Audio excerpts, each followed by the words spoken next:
Hi, I'm Becky, Hi, I'm Ray, and welcome to our brand new podcast, the Unhinged Girl Diaries, where we'll be talking about everything from modeling and social media to OnlyFans and our non-existent relationships. Ooh. So join us every week on Spotify and YouTube, For an insight into our Unhinged Diaries. and we'll see you there. Hi everyone, welcome back Hey. to our podcast, the Unhinged Girl Diaries. Oh my This God. is episode 2. Who would have thought? We're back again. Who would have thought we made it this far? I know. Oh my God. 2 episodes in and we're still friends. And we're not in jail yet. I love that for us. I really do. Yeah.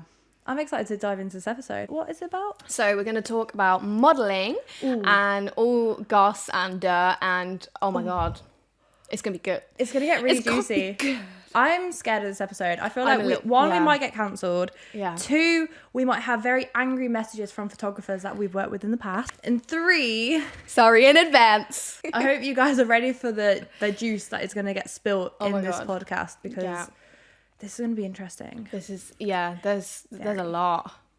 Almost too much. Let's start. I The think very beginning. Let's start all the way back a very good to place to 2000 start. and 17. You started 16. before I did. 2016. No, 17. 17? I passed my driver's test in 17. Everyone now knows that Ray, in fact, drives. I Unlike drive. myself. I drive a which- Mini, obviously. It's a very me car. If I was to drive a car, what do you think it would be? Fiat 500. You know what's funny? You are correct because I do actually want to drive a Fiat 500. Very, very, That's very it. smart. Podcast over. See you later. My I'm job. the best podcast host that you'll ever meet. But yeah, let's start at the beginning. Yeah. So, when did you start modelling? So, it was 2016 or 17. I can't remember to be precise. It was around a July. Around a just July, I think. I have the photos somewhere.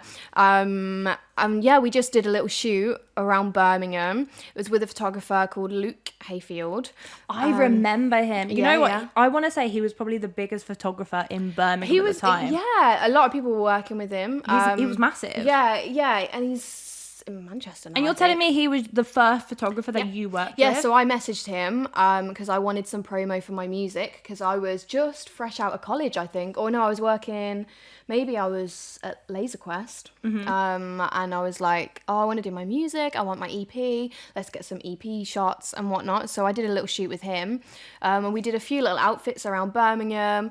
And then, it was great. It was good fun. And I loved it from the moment I did it. And from what I remember, I feel like he was kind of like, oh, you're actually pretty good at this. Surprise. Surprise. Why was he surprised? Come on, Surprise. look at her. Like, of course she was going to be good. But it was good fun. And then, I started posting them. And I don't know, a few people then messaged me. I think Chris Askey, love you, Chris. Oh, you know what? I don't even think I've heard of him. Is he? What? Is he? Oh my God, was he's he like? darling. Was he like a big photographer at the time? Or? I would say so. Yeah, like I feel like there was a group of photographers in Birmingham around those few years that everyone just kind of knew. Everyone was shooting. I don't think he does much model stuff anymore, but he's just had a baby, I think. And he's oh my God, I love you, Chris. Shout out to Chris. Shout out to Chris. Whoever you are loved on this podcast. Yes, 1,000,000% yes. And that was my first studio shoot with Chris, and like he couldn't believe it either, and I was just there like, oh my God, this is so much fun. And it was great. And then I think I shot with Luke again, and then I got a brand collab with a brand called Gypsy Warrior, and I still speak to the girls. I don't think they do that anymore, but they have their own little shop. So Brittany and Amanda from America. Are they from Cali or Florida? I can't remember. He's international. Oh my God. But so I did that and then shot for that. But yeah, they're lovely too. Shouting out loads of people. I'm feeling nice. You are. Oh my God. You're name dropping. I am. Whereas I'm like, I don't know a single person. They're good. Yeah, it was. So it was after your third shoot you worked with a brand. I think so. That's so fast. I think that was my third shoot. I shot in the custard factory, obviously. That's where we everyone love shoots. it. We love a custard factory shoot on this podcast. Yeah. That's wild though. So you started quite fast, really, because a lot of models, I feel like it takes a while for them to build up their portfolio and then go into sort of like a branded shoot or like paid shoot. Yeah, 100%. So for you, like, was that shoot like your first paid one? I think it was a collab. I'm actually thinking back to the studio one, and I think I had some Gypsy Warrior for that as well. So maybe even the studio stuff was when I started working with a brand. And that was my second shoot, possibly. Oh, wow. Yeah, I can't remember exactly. I'll have to look at the photos to remember, but I'm 99% sure. And then, I was just shooting a lot of their stuff. And then I think after that, I got found by an agency and started hair stuff. There's a bit of a blank. I can't really remember, but it all happened so fast, like so fast. And I was little baby Rach. As I still look at the photos now and I'm like, oh my God, baby Rach. And I was like long blonde hair and bleach blonde, and it was I remember those days though, because I remember finding your account. I don't even know how I found your account, but like I remember finding it and being like, oh my God. Like I don't even think I was modeling at the time, or maybe like I had just got into it. Yeah. But I remember finding your account being like, this girl is like top in, but like if you weren't in the Birmingham scene back in those days with modeling and photography, like you won't know because there was like a group of girls, I want to say, in Birmingham at the time. Like you were definitely one. There was a girl called like Molly, and then there was another one, and I can't remember. I think she was like some sort of dancer. Fionn. Yes, that was it. I mean, Fion's been out with like Sam Smith on tour and stuff recently. Oh, wow. Yeah, she's fucking killing it. Yeah, but there was like a group of like it girls. Yeah. And I remember because I started it because I wanted to sort of get over a breakup. I was feeling a bit down about myself. I wasn't confident at all. And I feel like I reached out to someone. I think I reached out to this guy and did my first shoot, and I really liked how the photos came out. Like I was quite surprised, and I was like, you know what, like this sounds all right, it looks good, and it's just a new industry to sort of explore. So then I'm pretty sure, do you remember Billy, the girl Billy? I can't even think what her out was. Yes, that's all of a sudden just unlocked a memory. I can't remember, but I do remember. So she messaged me after that, and then was like, let's shoot. And then that's when I actually met one of my best friends because he was a photographer. And I met him because he messaged me after that and being like, let's have a shoot. Let's go up to Manchester and let's have a massive shoot. He hired a makeup artist. He hired like a massive Airbnb. So to me, it was like sort of the third shoot that actually like kicked things off. So how I was saying to you earlier, like it happened so fast. I feel like it was kind of the same for me as well. Which was pretty cool. Fun. I was like, I'm making moves. I think when you're so into it as well, like it's good fun, so you've got that adrenaline. Do you know what I mean? And it's kind of like, oh my God, I want to just shit out a load of shoots and build that portfolio. And oh my God, like it feels like a whole lifetime ago. It does. We were little babies. We were so cute. Yeah. But I fell in love with it personally because at the time as well, I was doing YouTube. And I want to say maybe I was at university as well. So I don't know. I think I was more thinking about the content. I wasn't really thinking like, I'm going to be Gigi. I'm going to be like, I don't think I was thinking about being on billboards and stuff. I was just thinking content. Like think of all the Instagram photos I can get from 100%. These. So you got signed. Did your work pick up after that, or did you sort of... I'm trying to remember. I had a few hair jobs. So that's because my hair was kind of long and blonde. Everyone just wanted to touch it. Oh my God, you shouldn't have let them. That's what we found out. I mean, they were good jobs, and like the first hair job I did, they dyed my hair green. I would have cried. Do you know what? It looked pretty fucking sick, not gonna lie. It was good, but within like a day, it was like Joker green. It was just like, it was like, oh my God, I look a little bit stupid, not gonna lie. But the green was nice. Like when it was fresh, it was beautiful. It's the maintaining it, I think, after the shoot as well, because you can get your hair done, it looks amazing, all these different colours. I remember... to be fair though, the hair job that I did, I've done bright pink. I did like a neon pink for this hair company. And I don't know why I did it. Don't ask me why. No, why? I went from being like a really lovely natural, well, not natural, but like a really lovely sort of balayage colour. Yeah. And I've always wanted to dye my hair pink though. And when they approached me, they're like, yeah, we can do anything to your hair. Yeah. Like we'll do anything. I was like, you know what? Fuck it. Yeah. Dye my roots blonde. Let's go pink. What, might as well. Hated it.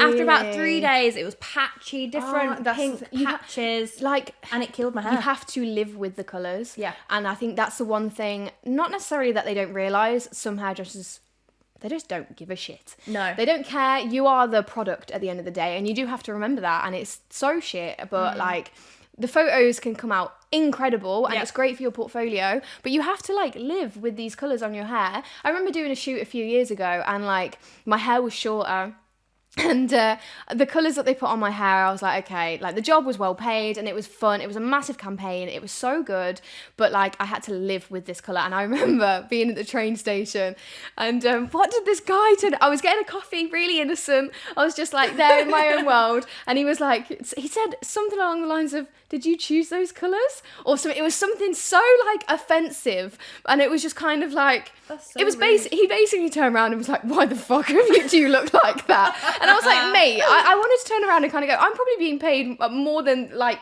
you for this colour, do you know what I mean? For like 8 hours worth of work than you get in your day job, no offence. But it was just kind of like, people do look at you, you just have to kind of get past it. But it was quite funny, not gonna lie. But yeah, you have to live with these colours on your hair and you have to walk around like it. And sometimes it's a lot. Yeah. Oh, it can be. Yeah. I remember going to uni after having that neon pink hair job. And I would be on the train and people were staring. I had kids pointing at me. Like, Mummy, what's that on her hair? And I'm like, it's pink. Okay. It's like no one's ever seen like different colour hair before. No. But God, do I regret doing hair modelling? I don't know. Really? I guess kind of maybe because it killed my hair. Like before I got into hair modelling, my hair was like down to my hips. It was like really natural and it looked lovely. And then I sort of turned a bit balayage and that's when the hair job started. Yeah. And that's it, just killed it. Before lockdown, I had to cut it into a bob just because there was so much breakage around it. It was horrendous. Yeah, I literally shaved my head in lockdown. Yes, and I remember that. I did it for charity and like a charity very close to my heart, but also it fucking needed it. Like, oh my days. I slowly, it was getting shorter and shorter. I did a few jobs that absolutely killed my hair. Like, oh my Jesus Christ. It was so bad. And you know when your hair gets like stretchy, like elastic, my beautiful blonde hair, I had to colour correct from one job myself. And basically I did a job and they fucked my hair. And then I had a job with Jessup's a few days later. And I was like, I can't go looking like this. So I was there messaging loads of hairdressers on the evening, like, what colours do I need to do to colour correct this? And I had to do a massive colour correction on my own at home. And it was like, I managed to do it. It was like, these colours, I looked like fucking Coco the Clown. Like, it was awful. Honestly, it was just ridiculous. And I ended up with like this really nice purpley silver. So it worked. But that's when my hair was just fucked. So then I think that's when I ended up having my blonde bob. And oh my God, that's probably one of my favourite hairs to this day still.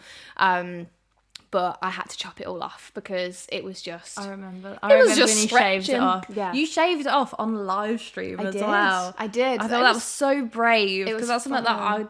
I don't know. Like, I don't think I would have the confidence to do it. It was so freeing. Like, I laugh about it now and it's like, I would never do that again. But you've done it. But I've done it. And I would 100% recommend to anyone to do it once in their life. Genuinely. Do it, right? Let's do it now. Let's do it now. Shave my hair. Like, it was freeing, and like I feel like we rely on our hair so much, and it was kind of fun to take that away for a bit and be like, this is me. Do you know what I mean? Like, I can't hide anything. I can't hide a spot on my face with my hair. Like, I've got to like live with this. And the only thing I felt was when I didn't have makeup on or whatever, I look like a thumb. Like, I really look like a thumb, and I didn't feel very sexy with it. So do you know what, like, fair play to those who live with like that sort of hairstyle. You fucking rock it. And like, I loved having it for a while, but I'm so glad I've got my hair back. Like, I quite like the fun of colours and things like that. But Yeah. I did it twice. I did it in lockdown, and then I did it for a job as well, maybe. I thought it was last year, but I think it was 21 I did it. I can't remember. I don't know, because I remember when you did it again. Yeah. Because I thought you were just going to let it grow. And then you were Yeah. like, I'm going to shave it again. I was Yeah. like, oh, okay. Yeah, yeah. She's doing it again. Yeah, it was for a job. Someone was like, can I shave it off? And it was fun. And we dyed it a dark colour as well. So it was quite a different look. But from then I was like, okay, nope. It's touching my hair again. Leave me alone. And it's quite long now. Yeah. It is getting there. And that's 2 years worth of growth, right? I think so. A few alright as cuts well. here and there. But yeah, I've had some hairstyles and hair colours. I love that. So yeah, hair modelling, like what other sort of modelling did you do, like when you started out? I'm pretty sure after I dabbled in hair modelling. Yeah. I realised it wasn't really for me. I also noticed how much they edit you in hair modelling as well. Like some of the edits I used to receive back from like a hair shoot, I looked like an alien. And it was Yeah. kind of scary, and as well, like I didn't want to put that content on my own page. Yeah. People would be like, "That's not her. Who's that?" It's a really hard, like, because sometimes if it's really editorial, then you can edit a photo and like it can look sick and it can look nothing like you, and it's editorial. And like I feel like I've had to speak to some of my models about this sometimes, because it's like there's a difference between it. Obviously, you get photoshopped in photos. It's life and it's shit, but It's so normal. But it's so normal, and it's like if it's a normal photo, I don't agree with it. I don't think that's the case. And in some of these photos, especially the ones that I've seen, like the ones of like from your like, it shouldn't be done. Like, stop messing with my face. Do you know what I mean? Like, you booked me for me. Like, but if it's editorial, then do you know what? Yeah, fuck up my face a little bit. Like, it can look quite cool. But the ones that I received, This is I feel like you know exactly which one I'm on about as well. I do. And it was when I had bright pink hair,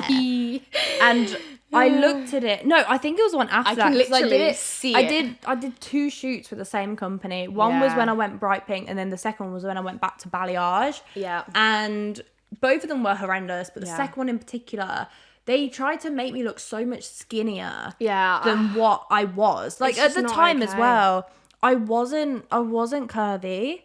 And I remember getting into modelling, like loving it and being able to, you know, post what I wanted to do on Instagram. And then as soon as I got signed and as soon as I started working with different companies or different like photographers and sort of trying to navigate my way into maybe getting signed in London, maybe getting signed in Manchester and having like representation there was so much more higher expectations, which I wasn't thinking about really, because I was enjoying it. I was doing it for fun, and I was doing it because, you know, confidence boost sort of thing. Yeah. But then as soon as I started applying for agencies, I feel like that's when the fun sort of turned a bit toxic. Yeah. Because I remember like going to this agency in Manchester, and I walked in, they seemed really keen on me at the time, like over email. They're like, oh my God, yeah, like we'd love to see you, love to meet you. I went in, and they were like, we want you to do a walk in heels. And at this point, I didn't know how to walk in heels. And I wasn't really expecting it. Maybe I should have. Maybe I was a bit naive. But I did my walk, and I feel like I kind of smashed it. Yeah. And then they were like, oh, but you need to lose a little bit of weight. And like at the time, I was like, okay, no, like I really want to do this. I really want to get into this industry. Yeah. How much weight do I need to lose? And they're like, oh, well, we'll message you and let you know. So I was like, okay, cool. So as long as if I have a goal, I can work towards that goal. But they never gave me a goal. They just said you need to lose weight. So where does that stop? It's just At which point do I need to be concerned about my own physical health? It's just not okay. It's so not okay. Yeah. Like, and I'm glad times are changing a little bit, but there is still that out there. There is still 100%. that I just can't. Yeah. That's one thing I don't have with my girls, with my guys. Like, I just, no. I don't agree with it. It's not okay. No. So obviously that agency happened, and I lost a lot of weight. I remember looking back at photos. Yeah, I lost it because I started going to the gym, and I was doing a lot of running. I was doing like, you know, hula hooping. I was loving that. I was doing that in the garden like every day with like an apple in my hand. Like, I'm gonna lose weight. And I did lose so much weight. And I remember looking back at it. I look back at photos now, and I'm like, ew. I didn't need to lose weight in the first place. It's so not healthy. No, not at all. It's so bad. And like as I say, times are changing, but they need to change more. Oh, like, 100%. It needs to. But like I've got another friend who is, I don't know if she's still signed, but the same agency the same one that like told me I needed to lose weight. And she was like, yeah, they're exactly the same with me. And I look at her figure and I'm like, in what world do you need to lose weight? Honestly. And that's when I realized that you can't be this perfect model that they want you to be. No. So this modeling agency in particular, fuck you for starters. And yeah, like I just feel like half of them are just talking out their fucking arse. Yeah.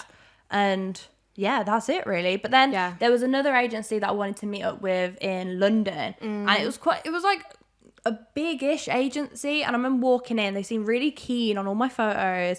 They loved my look. They loved it. And I was like, okay, cool, bagged it here, sick. Walked in. They looked at the same photos that they looked at online, the one that I sent them. They were like, you kind of pull the same face and like a lot of the same like photos and stuff. And I was like, you could have told me this over the phone. Like, why did I have to travel all the way down to London for you to look at the same photos that I sent you to tell me that like I'm not changing expressions enough? Yeah. They literally could have just... Yeah, literally. It was just so weird. But then after that, I actually started changing my expressions on my face. And, like, I loved it because I started doing more, like, lingerie shoots. Yeah. Like, more candid, like, laughing, smiley, silly, goofy shoots. And I loved it. I stopped caring about the agency that told me to lose weight. I was like, not doing that anymore. No. And I started mainly focusing on social media and, like, what I wanted for my feed. Sick. And, I did really enjoy my time as a model. Yeah. And, I look back at it fondly. Obviously, there was some incidents that happened in the modelling world of like drama, which like drama happens though. Yeah. Like I feel like drama happens in every industry it does. That you ever enter into. Yeah. Like it was insane. And it was just petty drama as well. I remember hearing a story and there was this photographer. There was no beef on my part. I didn't really know this photographer really. I'd worked with him a few times. But I got told one of these days that someone that I was friends with worked with him and they were in the studio together and she started posing in like a certain way. I don't know what she was doing on a photo, whatever. And he was like, oh, you remind me of Becky, you do. Bear in mind, this girl, me and her were friends. So like the fact that he had the audacity to say this to this girl, which was obviously going to come back to me, it was wild. Yeah. But he was like, oh, like that pose reminds me of Becky, that does. Yeah. And the girl, because obviously she was like, oh, sorry, like, do you want me to change it? And he was like, oh, don't worry, I like the pose, I just don't like Becky. Oh. And obviously she told me that. And I'm like, who does this guy think he is? Oh my God. I mean, I don't like you either, so. No, to be fair, not a lot of people do. But yeah, it was just so bizarre. Like just little shitty comments like that here and there in the industry. I feel like it's a very bitchy industry. Yeah. It is a nasty industry to be in. You find your people and you find nice people to work with, but yeah, it is fucking bitchy. And like, it's so easy to start doubting yourself as well. I remember I got booked for this shoot. And it was the same guy, actually, which is so funny to me now. It was the same guy who'd booked me for this shoot. And in the morning, he was like, I messaged him, like, is this still going ahead? And he was like, oh, no, it's not going ahead anymore. And I was like, okay, cool. Extra line in bed. Don't really mind it. And then, like, a few hours later, he had posted a story of him at this shoot with other models. No. So he'd, like... basically didn't want me anymore but didn't have the heart to tell me that he didn't want me anymore. And went ahead with different models. Do you know what, I had this similar thing. I was booked on this, like, it was quite a decent paid job and it was like a few days before and the photographer messaged me like, oh yeah, we're not going ahead with it anymore. And I literally, on the day, they put up stories at the studio shooting for this brand and I was like, bitch, you could have just been honest. Do you know what I mean? Because I'm gonna see it anyway. Like, it's very, very cutthroat, and I feel like people just pussyfoot around you. Yeah, and it's like I'll probably be more pissed off knowing that you've gone ahead with a shoot that after telling me that you didn't want to go ahead with it, than if you came and told me like, oh, we booked someone else. It's so cutthroat, and you've got to be really, really strong. Oh my God, to be in that industry and to survive that industry as well. Yeah, it's very interesting, and as well, like it's very easy to compare yourself to other models. Like, oh, she's skinnier than me, she's prettier than me. Yeah, like she does this, she does that. I still do that now. Yeah, even just social media. Yeah, like social media, like that all links together, and obviously modeling is a big part of that. Like definitely, even today, as we spoke about Photoshop and stuff like that, like just the social media side of it. We're all guilty of editing our photos. Oh, let's be yeah, honest. We all do it 100%. because you want to feel better about yourself. And like, don't get me wrong, I don't personally like edit my body or anything like that in photos because I really try. I don't want to do that. But like, you feel like you have to sometimes, and it's just like, oh my god, like, and just even the quality of content, like, it's so hard to keep up, and like.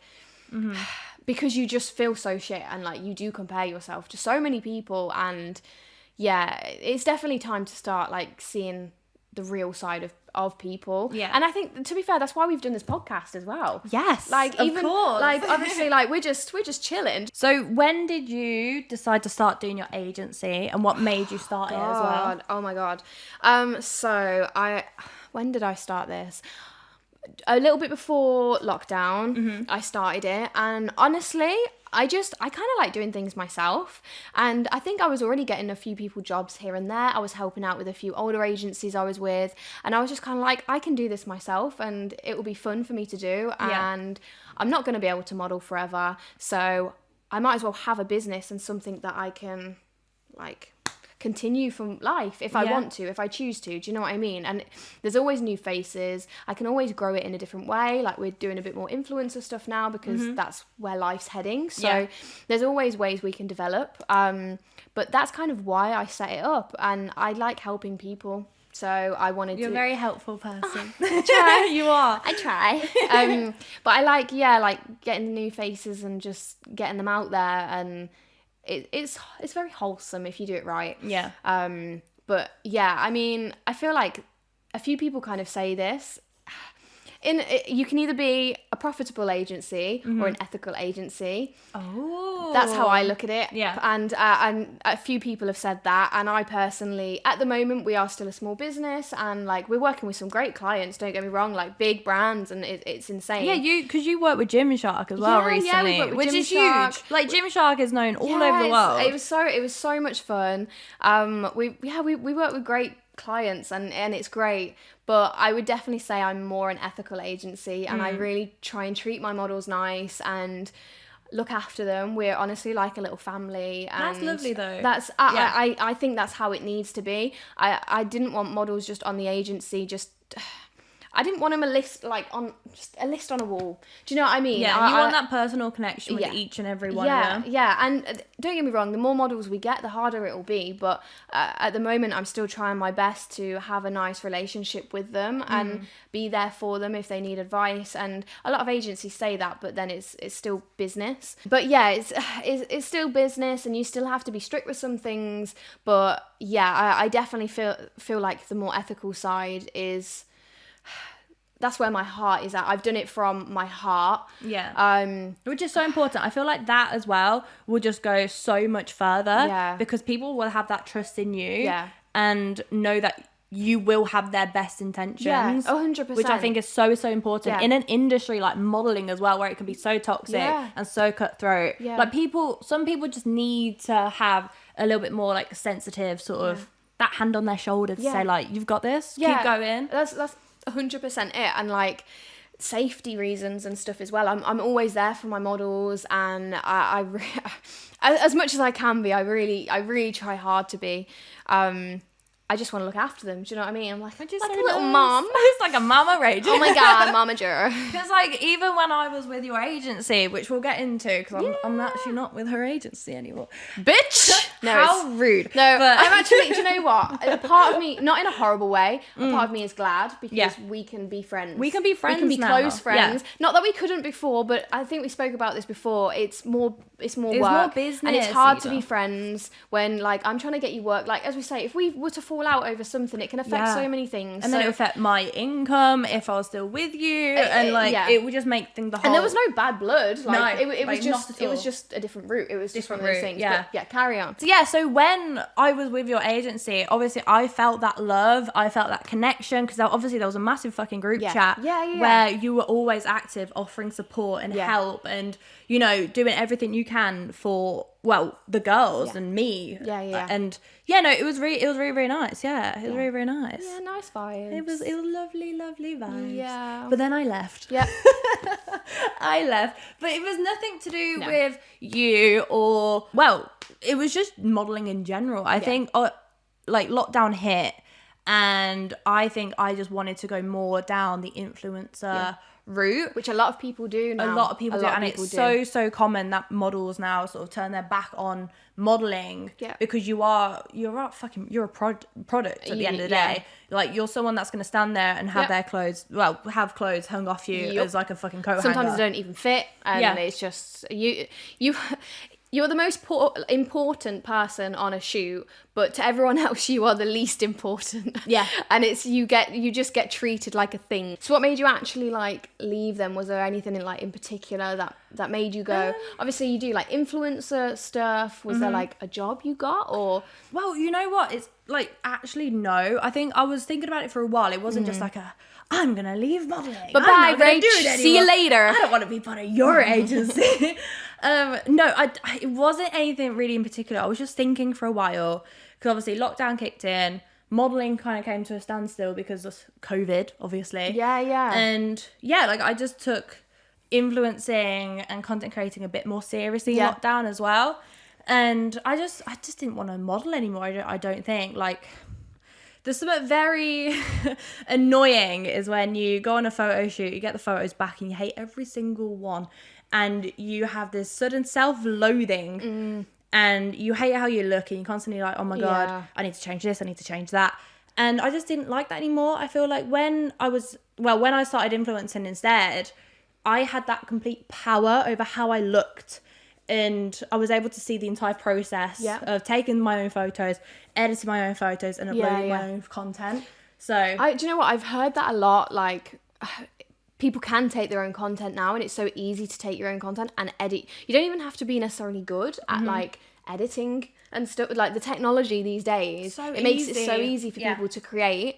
So I completely understand what you mean by that. Like, so when it came down to it, obviously there was another agency in Birmingham that was kind of your competitor, so I felt bad about applying, but they opened like a talent side of the agency. They had talent before we had influencers. So I noticed they had like more of like a talent side, and I was like, you know what, I want to be strictly talent. I don't really want to do modeling anymore.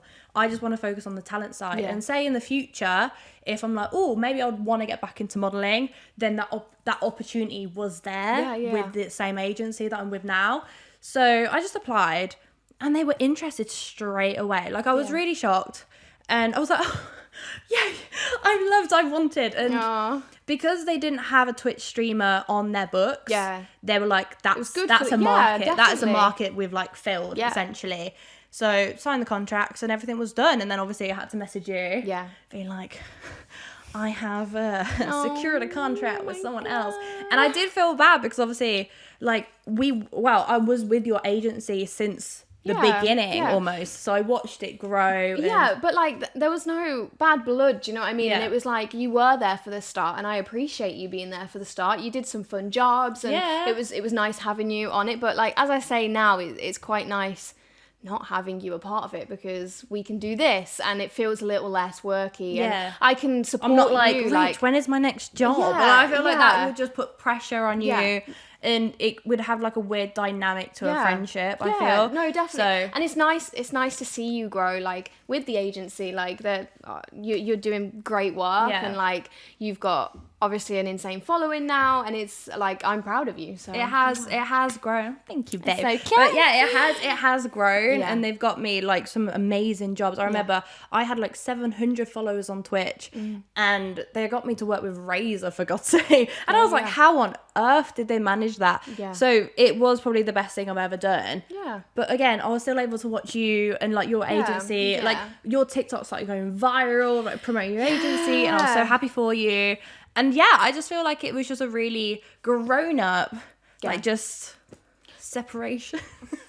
Oh my God. But somehow we're back, and we are back. We're back bigger and better and stronger than ever. But I loved it. We can help each other. We can watch each other grow still, and it's great. I love it. I love what we have now. But amazing. So, that was my journey from modelling to hair modelling to underwear modelling. Progress. I loved underwear modelling though. You've done a few underwear shoots, haven't you, as well? Yeah. Do you like them? I do, yeah. I mean,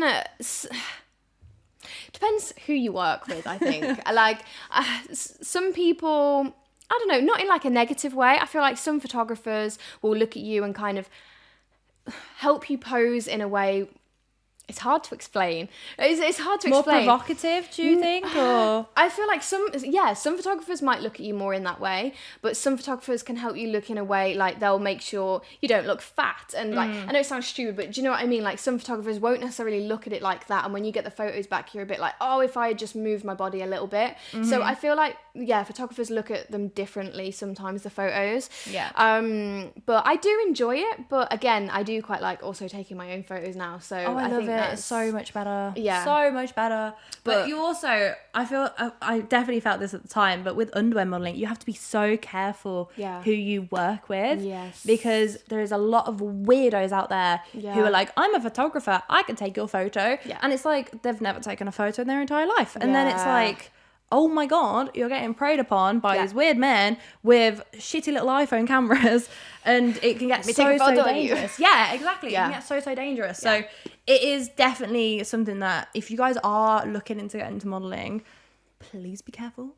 Literally. please be careful. Like, feel free to message for any advice. Honestly, like we are here to help. Yeah. Always. We can be your sisters, big sisters. I love that. You guys. Oh my God. I love that. Yeah, it's definitely, you have to be so careful. And if you're going on a shoot for like the first time with someone, or they're picking you up, get their number plate, like just little things like that you might not think Find of. my iPhone. Find my iPhone. Yeah, tell postcodes. So important. Like honestly, like just get all the information. And if a photographer is legit, they won't mind you being like cautious, or bringing a friend, bring a friend. If they're legit, they won't mind you bringing a friend. It's such a red like, flag. take a makeup artist. Do you know what I mean? Take another member of a team. Like build a little group, and people will understand. If they don't understand, don't work with them, because if they say no, don't work with them, because at the end of the day, your safety is all that matters. I think the biggest red flag as well, if you've arranged a shoot with someone and you're like, can I bring a friend? And they're like, oh no. It's like, why not? Why not? Yeah. Like, you know? Yeah, exactly. It's just kind of like,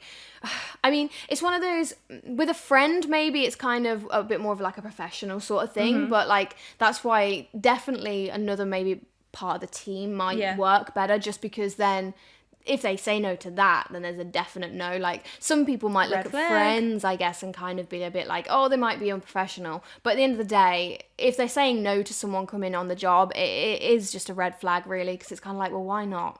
Why not? Like it's not great. So just be safe. And but yeah, there's our advice. There is our advice on modeling. Yeah, as we have the pros. Oh my God, we know exactly what we're doing. Yeah.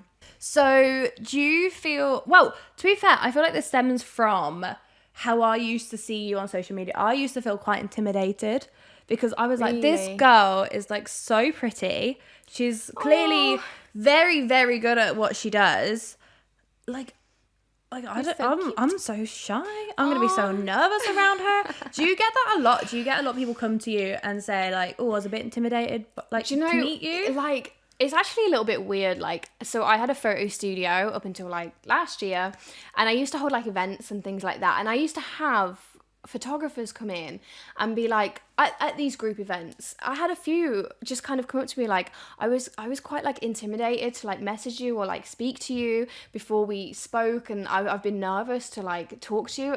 I'm like the most dorkiest fucking person in the world, and it's like, but apparently how you portray yourself online, I don't know, people were intimidated to like message me. And I mean, I guess I was working with some quite big photographers maybe at the time, and so for maybe these kind of like more hobbyist maybe photographers, I guess, they obviously want to reach out to you and like shoot with you. I guess there probably was that sort of nervousness. Is that a word? Nervous, shyness, maybe. Yeah. So like I kind of get it from that, but like at the same time, like, yeah, I am the most dorkiest fucking person ever. So like for me, some people even say it now as well, like how I kind of portray myself online is a complete different like person. I am not that person at all. I'm an introvert, depending on the situation. I'm so shy when I meet people, and like I'm anxious. I'm like, I am not like this online, it's a character. And I've always kind of been like that. Like when I did my music, when I used to perform, and it will be the same when I do it again from next year. Like, it is a whole different world. Like, that is Ray. That is Ray. But me, I'm Rach. Hi. I'm Rachel. Hi. And it's kind of like, yeah, it's I think it's hard sometimes for people to see that and like understand that. But I mean, yeah, what you kind of see online, not that it's fake, it's just me pushing myself and again, not pretending, but it's a character. It's me being creative and yeah, but what I remember you saying like how shy you are when you started modeling. Oh my god, yeah. But you would never have guessed that by looking at your photos, because you were so confident and you just worked it. You did so well. So that's crazy how people, well, me included, felt almost intimidated by how talented you are. Like it's wild. But you know what? That's what I love, because obviously with this podcast now, we can talk openly, and you know, you guys can get to know us, and we can get to know each other, which I think is so important as well as co-hosts now. Like, we are connected for life. Let's never do that again. I think it's great. I think it's so good. Yeah. But yeah. What about you? Like, do you, obviously you've got quite a big following and stuff now. Like, how do you get that at all? Like, do people look at you in a certain way, or? I feel like they do, but it is just one of those things where people who don't know you, that everyone's gonna have an opinion on someone that they do not know. And I feel like nowadays, it used to really affect me, but now I'm like, get to know me. I'm live on Twitch 4 days a week, 3 days a week.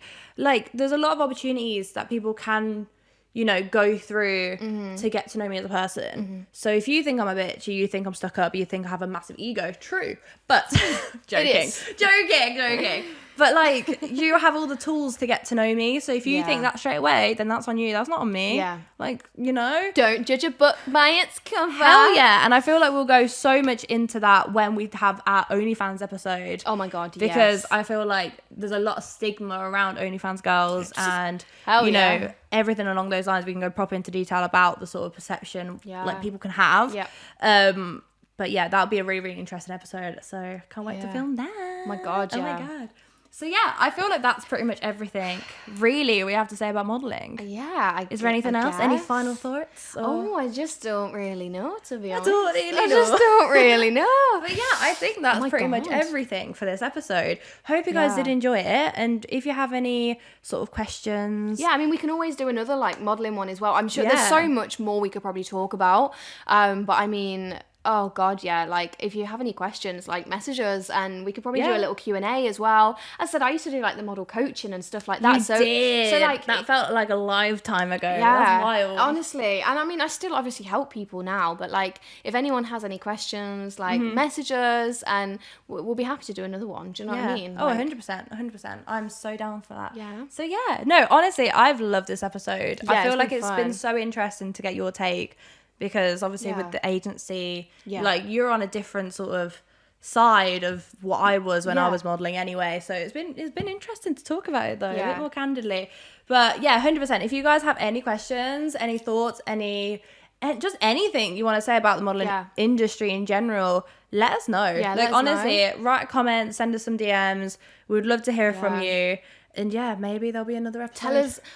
Tell us your worst experiences as well. Ooh, that'd be fun. That'd be terrifying. I'm sure people have had a few horror stories. Yeah. So yeah, no, hope you guys enjoyed the episode. Yeah. Oh my God, slay. I love that. I was expecting like, yeah, hope you guys enjoyed the episode. No, slay. Just slay. Slay all day, every day, slay. Slay, babe. But yeah, so we'll see you guys next time on another episode. Time. Bye. Bye.